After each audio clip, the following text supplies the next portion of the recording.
Hola, som la Júlia, la Bruna, la Júlia i avui farem un experiment sobre la llet màgica.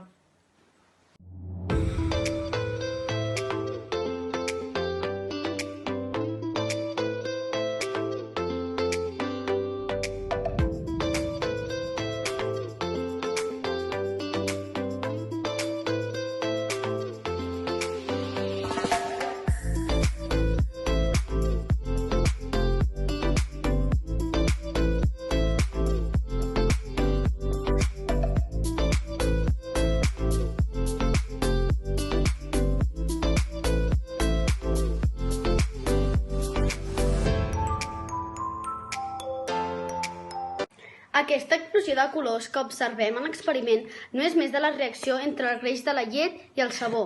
És com si les molècules de greix sortissin corrent del sabó, la missió és atrapar-les. Quan els colorants surten, ja que són menys densos de la llet. La llet està composta per vitamines, minerals, proteïnes i greixos. Quan s'agrega el sabó a la llet, aquesta separa les proteïnes dels greixos. El sabó busca els greixos, creant l'efecte d'explosiu de colors. Quan no hi ha més moviment, totes les molècules de greix van sent aconseguides. Aquest és el nostre vídeo, esperem que us hagi agradat.